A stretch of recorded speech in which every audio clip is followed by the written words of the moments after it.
Olá pessoal, tudo bem com vocês? Minhas saudações e cumprimentos a todos e a todas que estão acompanhando o canal.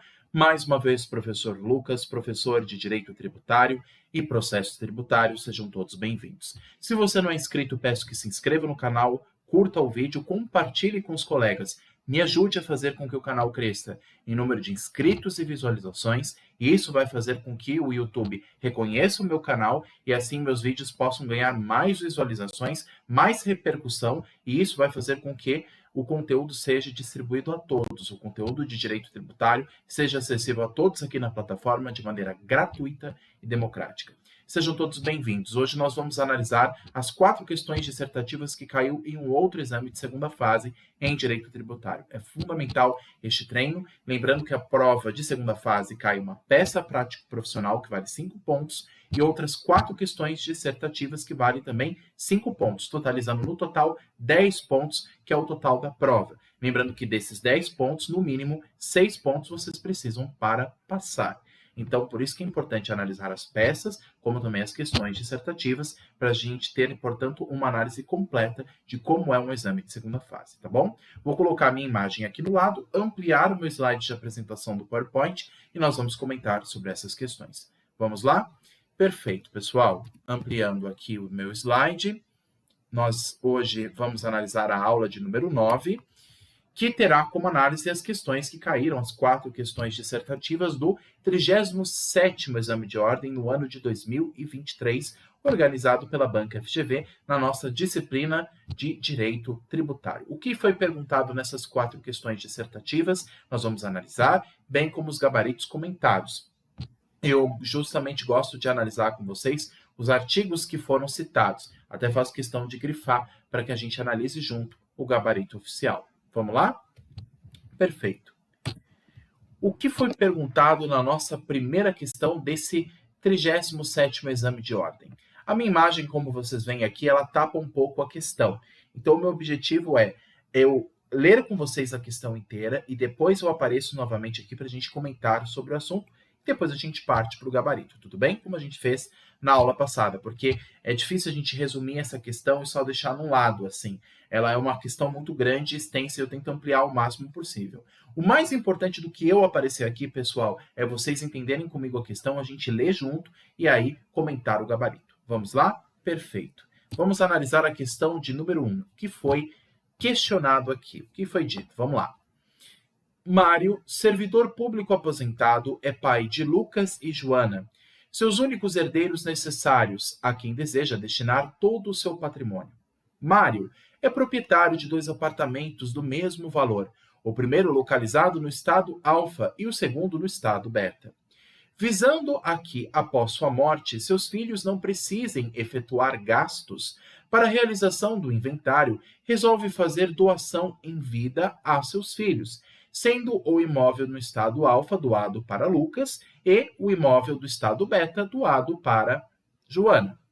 Mário sabe que o estado Gama, onde reside e é domiciliado, a alíquota do Imposto sobre a Transmissão Causa-Mortes e Doações, ITCMD, é menor do que nos estados Alfa e Beta. Assim, procura um tabelião na cidade em que reside para lavrar escrituras públicas de doação. No estado Alfa, a lei estadual define a alíquota para o ITCMD de 6%, enquanto que no estado Beta, a alíquota é de 5%, e no estado Gama, de 4%. Em todos os casos, as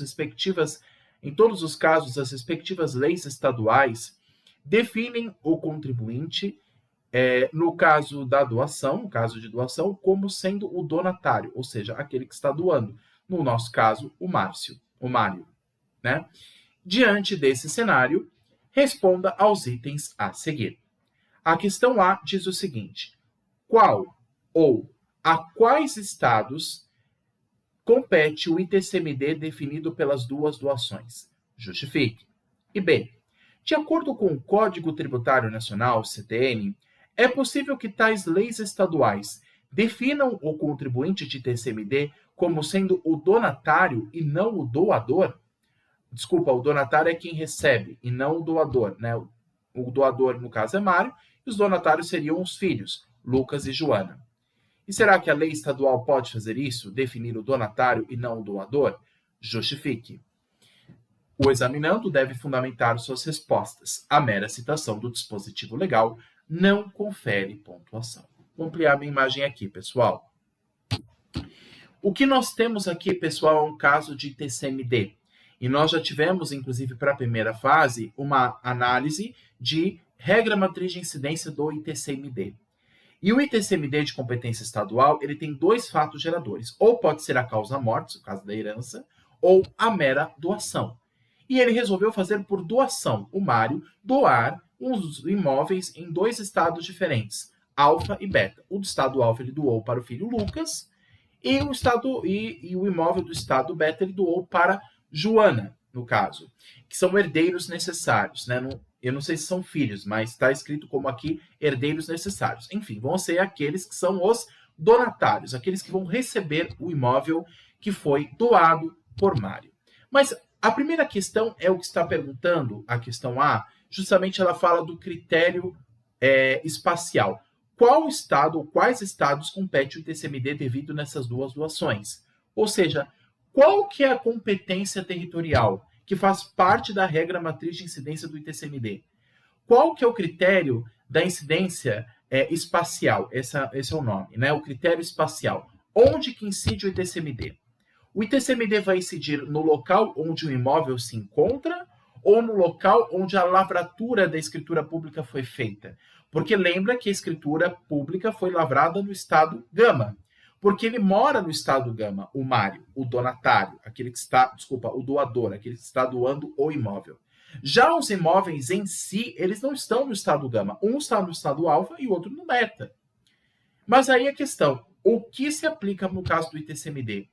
O local onde a escritura pública foi lavrada, no tabelião de notas, de registro de bens imóveis, ou vai ser no local onde o imóvel se localiza?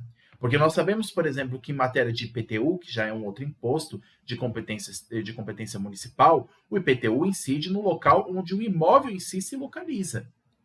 Mas aí, se a escritura pública foi feita em outro estado, em um outro local onde os imóveis não estão, o que vale?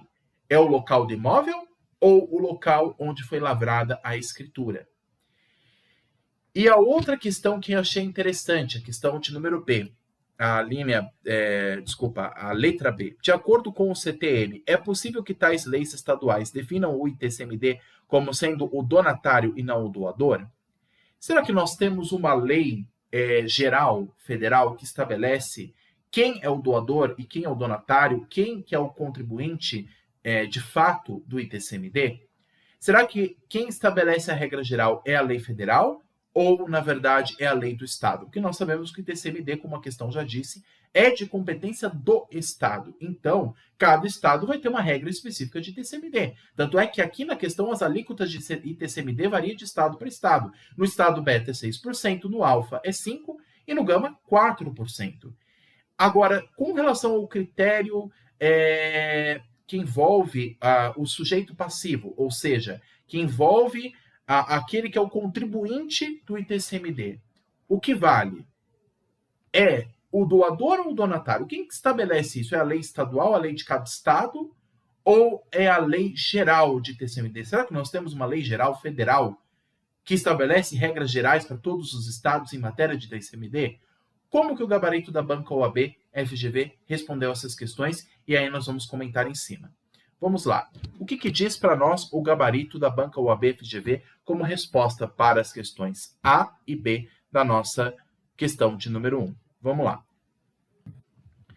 Analisando o nosso gabarito oficial, vou começar com a leitura da letra A e depois eu tiro a minha imagem aqui e nós lemos a B. A letra A diz o seguinte: na doação de imóveis, o ITCMD compete ao estado onde está situado o imóvel, ou seja, a mesma regra do IPTU. Então, não importa se a escritura pública foi feita no estado Gama, o que importa é o local onde o imóvel em si está, que é o objeto da doação. Não é o objeto da doação, a doação do bem imóvel, e se ele está em zona do estado alfa ou beta, o que é de competência é do estado alfa ou beta, respectivamente, não do estado Gama. Então, se eu tenho um apartamento em São Paulo e outro no Rio de Janeiro, mas a minha lavratura de escritura pública foi feita em Minas Gerais, o que vale não é a regra de Minas Gerais, e sim a regra do imóvel, do local onde o imóvel se encontra, o do apartamento em São Paulo e outro do Rio de Janeiro. É a mesma coisa, tá? Então, na doação de imóveis, o ITCMD compete ao estado onde está situado o imóvel. Assim, quanto ao imóvel doado a Lucas, o estado alfa, e enquanto o imóvel doado a Joana, o estado beta, conforme o artigo 155, parágrafo 1º, inciso 1 da Constituição Federal e do artigo 41 do CTE. O fato de as escrituras públicas serem lavradas em tabelionato do Estado Gama não altera a competência tributária constitucionalmente estabelecida em favor dos estados em que se situam os imóveis. Esse é o gabarito da questão A. Já a questão B diz para nós o seguinte, que é possível que se estabeleça por lei estadual quem é o contribuinte de ITCMD. Sim, é possível. De acordo com o artigo 42 do CTN, do Código Tributário Nacional, o contribuinte do imposto será qualquer das partes da operação tributada, como dispuser a lei. Ausente a lei de caráter nacional sobre o ITCMD, a definição do ITCMD em questão, de quem será o contribuinte desse imposto, nas doações será feita pela lei estadual do ITCMD. Ou seja, nós não temos, pessoal, uma lei nacional de ITCMD como nós temos para outros impostos. Por exemplo, existe a lei nacional de ISS, que é o imposto municipal, que é a lei complementar 116. Existem algumas leis nacionais que estabelecem regras gerais para impostos estaduais ou municipais. Agora, quando não existe, a regra é que, não havendo disposição da União sobre o caso, o que compete é do ente competente, é do ente daquele local, ou seja, do estado onde está localizado o imóvel. Então, se o imóvel está no estado de São Paulo, o que vale é a regra de ITCMD do estado de São Paulo. Se o imóvel, se o outro, que foi doado para outra pessoa, foi o imóvel do Rio de Janeiro, a regra que vale é do estado do Rio de Janeiro, porque não há lei nacional ainda que fala sobre matéria de ITCMD. Mas, por conta disso, inclusive com base no artigo 42 do Código Tributário Nacional, qualquer um, tanto doador como donatário, podem ser sujeito passivo de ITCMD, e claro que tem que haver lei anterior que preveja isso, no caso, a lei estadual. Tudo bem? Então, a questão A está respondida, compete ao estado onde está o imóvel, e a questão B diz que sim, é possível, de acordo com o artigo 42 do CTN, que eu indico vocês lerem em casa, o contribuinte do imposto será qualquer das partes da operação tributada, como dispuser a lei, tanto o doador como o donatário. Tanto faz, claro que tem que ter previsão legal anterior. Tudo bem? Então, gabaritos das questões A e B para o nosso primeiro enunciado aí da segunda fase em Direito Tributário do 37º Exame de Ordem. Tudo bem, pessoal? Esse é o gabarito oficial, é claro que vocês podem fundamentar com mais artigos do que esses. Esses são os mínimos que a banca está exigindo para que vocês respondam a questão. Vamos lá, então, para a nossa próxima questão? Perfeito. Vamos mudar aqui e partir para uma outra questão. E olha só, hein, pessoal? Eu falei para vocês, no 38º exame caiu uma questão de ITR.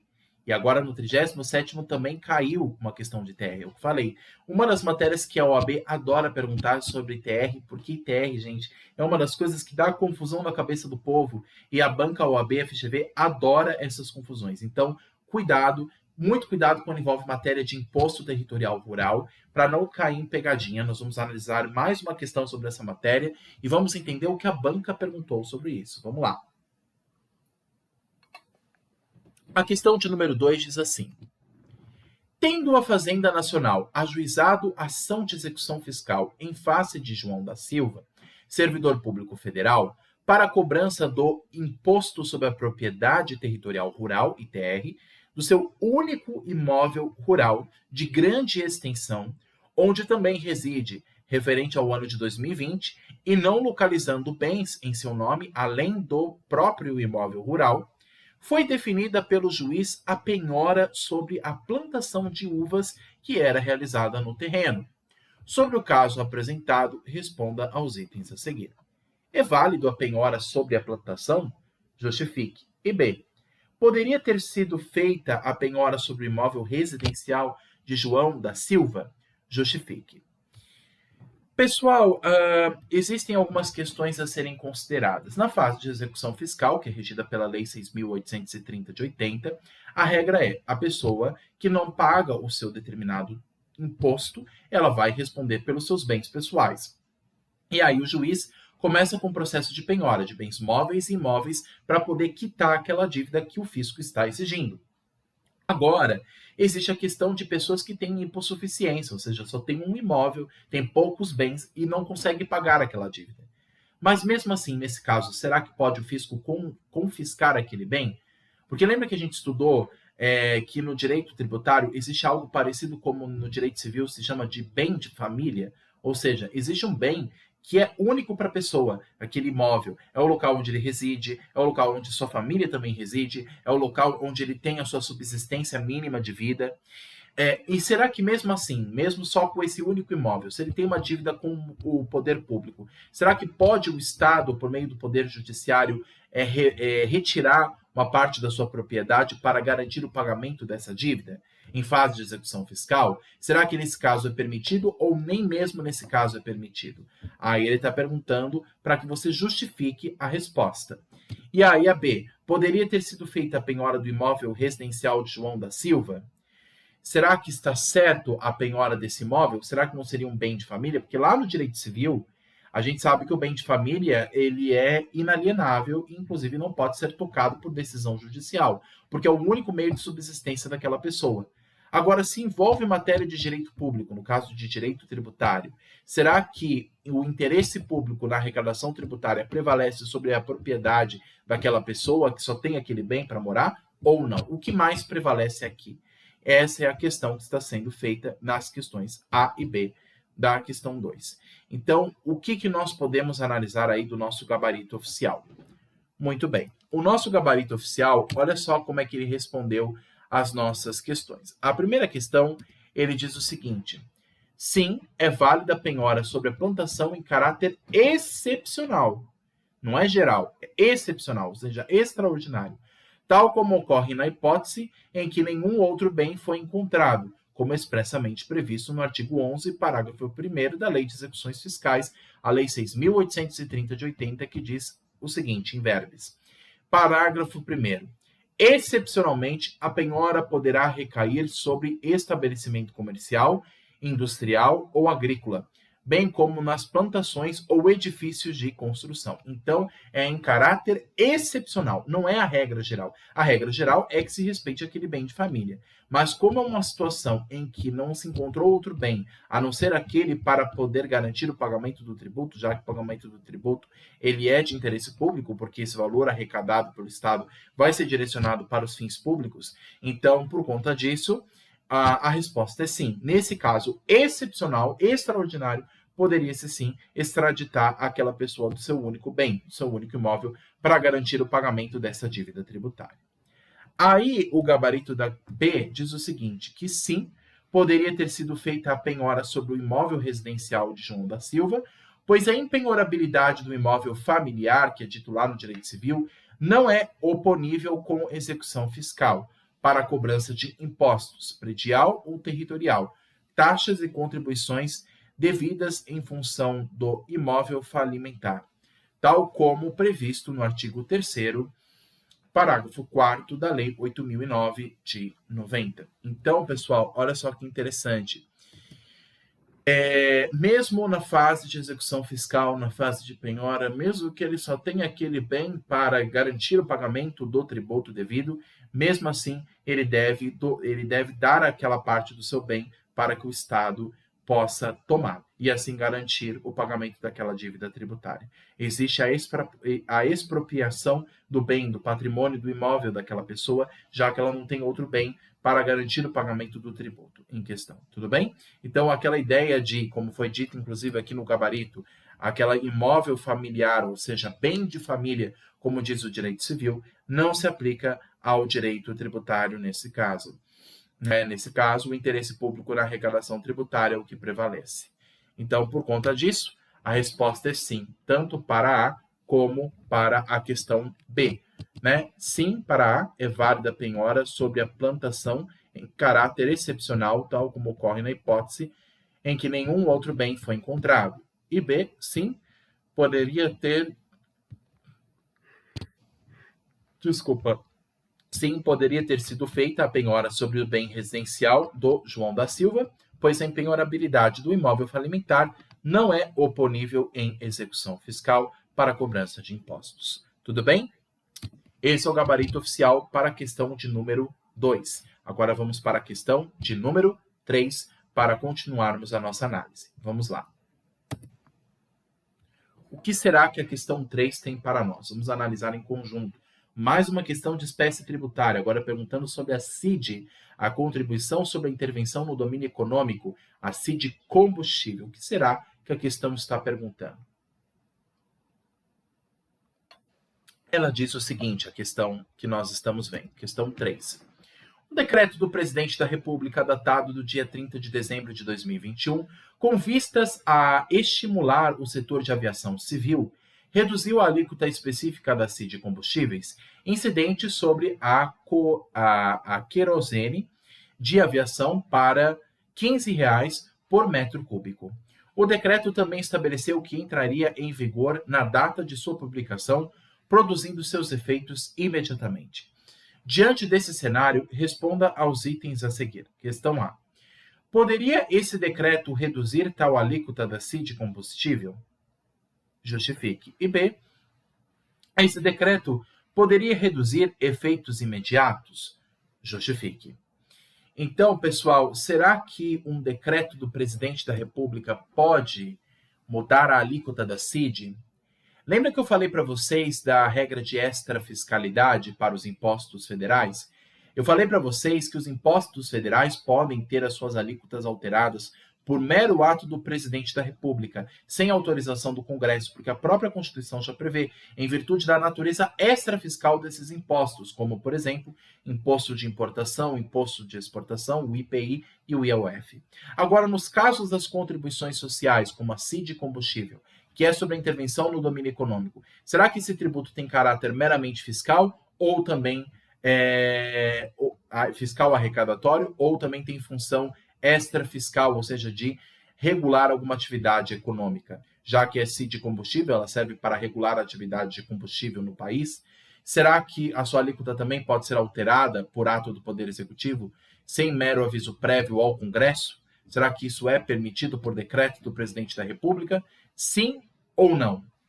Será que poderia esse decreto reduzir a alíquota do decreto combustível, do CID combustível? Agora, a gente sabe muito bem uma coisa, pessoal. Para aumentar a alíquota de um tributo, é obrigatório a presença de lei. Não posso aumentar a alíquota de um tributo sem lei que o preveja. Agora, para diminuir, será que eu também preciso de lei ou basta o ato administrativo? Aí a questão B, como nós analisamos. Esse decreto poderia produzir efeitos imediatos? Justifique. Será que o decreto tem que esperar um período mínimo de vacatio legis, como é a lei? Porque nós sabemos que na extrafiscalidade dos impostos extrafiscais, uma vez decretado, não se espera a anualidade e nem a noventena. Ou seja, uma vez decretado a alteração de alíquota dos impostos extrafiscais, no dia seguinte já passa a valer aquela nova regra. Então, nesse caso da questão B, isso se aplicaria também a CID combustível? Será que esse decreto poderia produzir efeitos imediatos? Será que não teria que esperar um prazo mínimo para que ele possa viger? Aí vem as questões e o gabarito oficial. Vamos analisar o que a banca FGV disse. O que será que a banca FGV comentou para nós nos nossos gabaritos oficiais? A questão A, ele disse que sim, as alíquotas da CID combustíveis podem ser reduzidas e estabelecidas por ato do Poder Executivo, pelo Presidente da República, com base no artigo 177, parágrafo 4º, inciso 1, a linha B da Constituição Federal, por conta da natureza extrafiscal. Lembra que eu falei, os tributos extrafiscais, não só os impostos federais, como a CID, servem para regular alguma determinada atividade econômica. Então, por conta disso, as suas alíquotas podem ser alteradas por mero ato do Poder Executivo Federal.